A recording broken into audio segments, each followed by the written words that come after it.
June 6, 1944, 1:17 a.m. somewhere west of St. Miraglisse, a 19-year-old kid from Dubuque, Iowa named Private First Class Raymond Crouch hangs beneath a silk canopy that's drifting him straight toward a flooded marsh the Germans deliberately created to drown anyone crazy enough to jump out of an airplane in the dark. His chute snags on a dead tree, he slams into the water, and for 30 terrifying seconds he can't find the quick release on his harness. He's thinking about the last letter he wrote his little sister, the one he never mailed, when his fingers finally pop the buckle and he claws his way to the surface gasping. That single moment, multiplied by 13,000 American paratroopers scattered across the Normandy night, is exactly why German garrisons from Cherbourg to Caen woke up that morning convinced the sky itself had turned against them. They had every reason to be terrified. Imagine you're a 22-year-old Lancer from Munich, standing guard in a concrete bunker somewhere behind Utah Beach.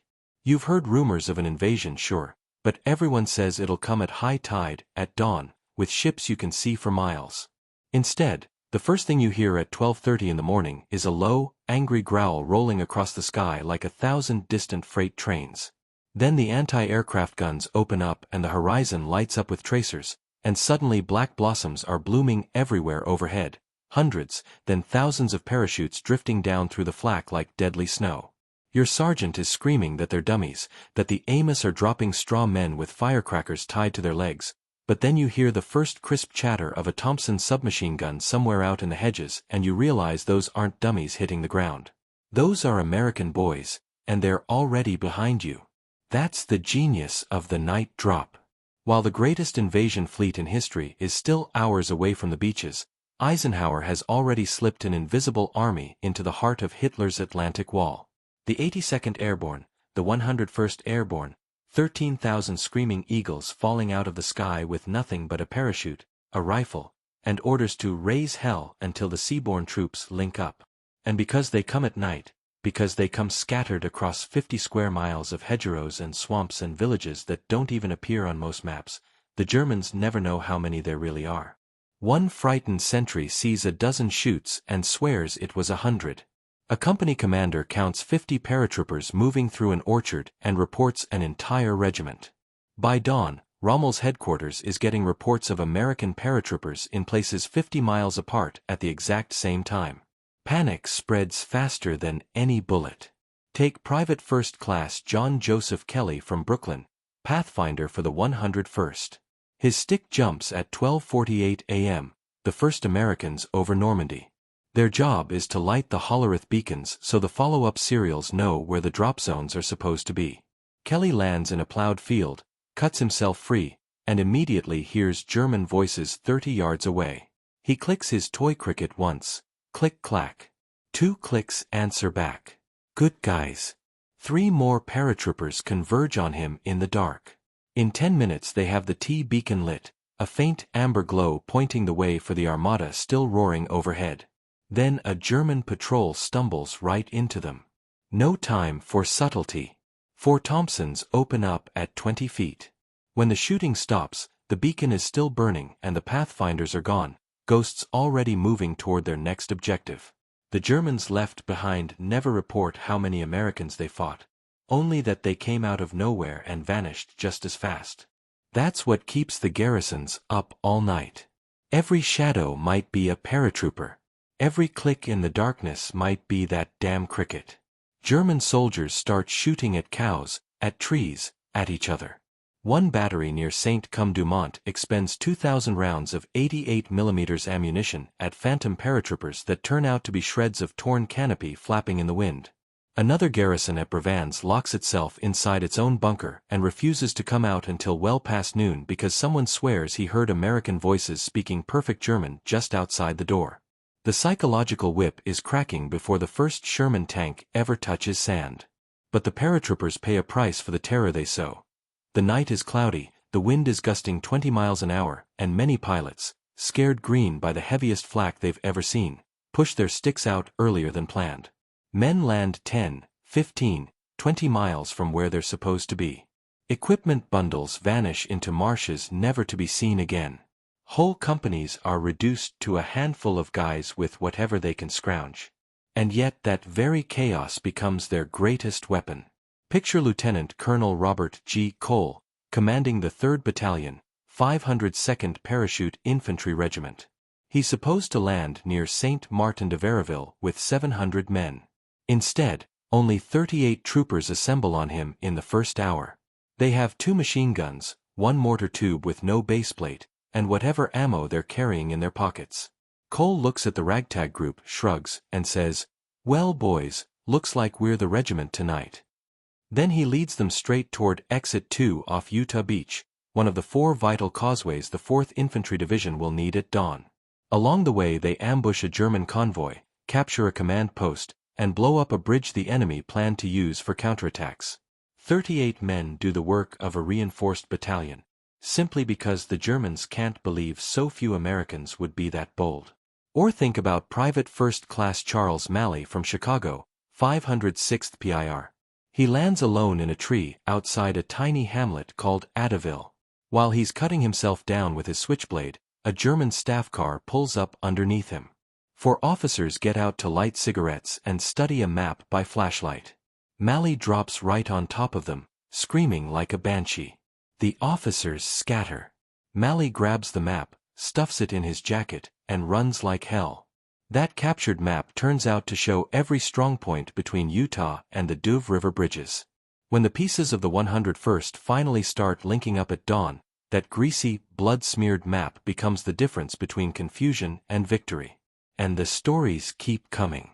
There's the kid from Texas who lands in the town square of St. Mireglise and gets hung up on the church steeple, playing dead while the firefight rages below. His name is John Steele and he'll survive to tell the tale. There's the Pathfinder team that mistakes a burning farmhouse for their beacon and still manages to set up in the right field anyway. There's Sergeant Harrison Summers from West Virginia who single-handedly clears 13 houses full of Waffen-SS troops because, in his words, somebody had to do it. Every one of them an American boy who left home thinking he might never come back, and every one of them now loose behind enemy lines with a job to do.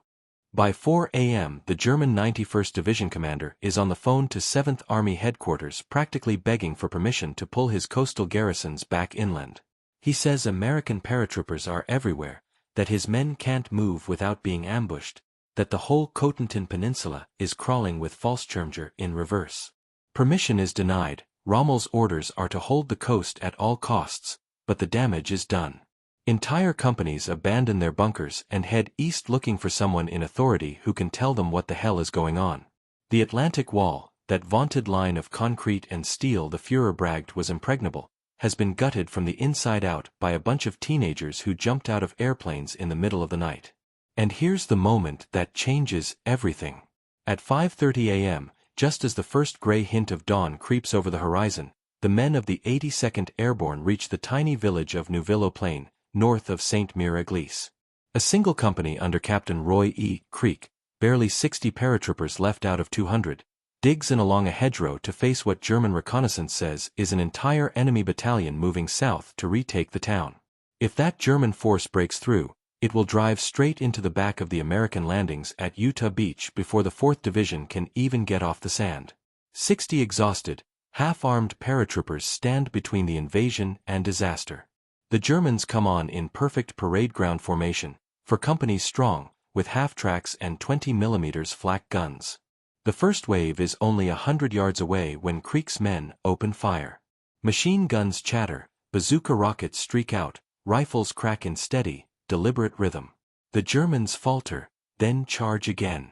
For 4 solid hours the paratroopers hold, low on ammunition, taking casualties with every minute, but never giving an inch. Men load and fire until their barrels glow red. When ammo runs out they throw grenades, then rocks, then swing their rifles like clubs. By the time the German commander finally calls off the attack and pulls back, his battalion has been shredded and Utah Beach is secure. But here's what nobody knows yet. Standing there bleeding in the dawn, Captain Creek's company has just saved the western flank of the entire Normandy invasion. And they still have no idea whether the beach assault behind them has succeeded or failed. They only know the causeways are open, the bridges behind them are blown, and thousands of American boys are going to live to fight another day because 60 paratroopers refuse to break. What would you have done, standing in that orchard with an empty rifle and a German battalion marching straight at you. The sun finally rises over Normandy on June 6, 1944, and the scale of what the paratroopers have accomplished begins to sink in. The 101st Airborne has seized the western exits off Utah Beach and captured the key locks on the Douve River. The 82nd has taken Saint-Mire-Église, the first French town liberated in the invasion, and blocked every major road leading toward the beaches.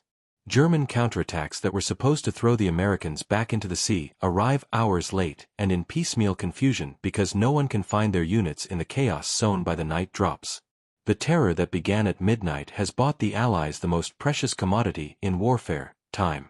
And the cost. Nearly 4,000 American paratroopers are dead, wounded, or missing by nightfall on D-Day.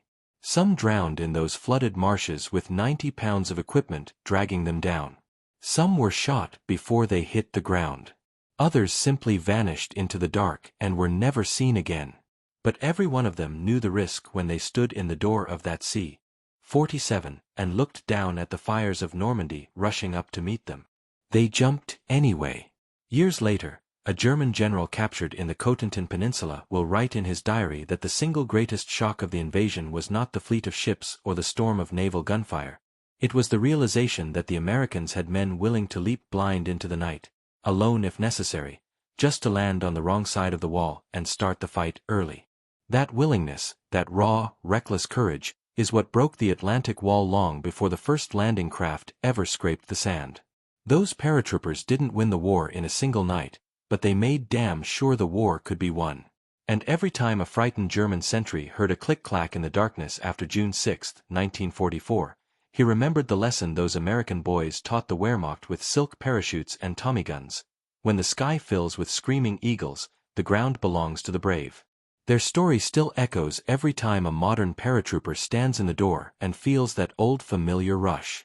The planes are faster now, the equipment lighter, the night vision goggles turn darkness into green daylight, but the feeling is exactly the same. Somewhere down there is an enemy who thinks he's safe behind his walls and his guards and his orders. And somewhere up here is an American kid ready to prove him wrong. Because that's what U.S. paratroopers do. They fall out of a perfectly good airplane in the middle of the night, land in the middle of hell, and make the enemy wish they'd never woken up that morning. And that, more than any fleet or fortress, is why the night drops of Normandy terrified German garrisons into defeat before the sun ever came up on the longest day.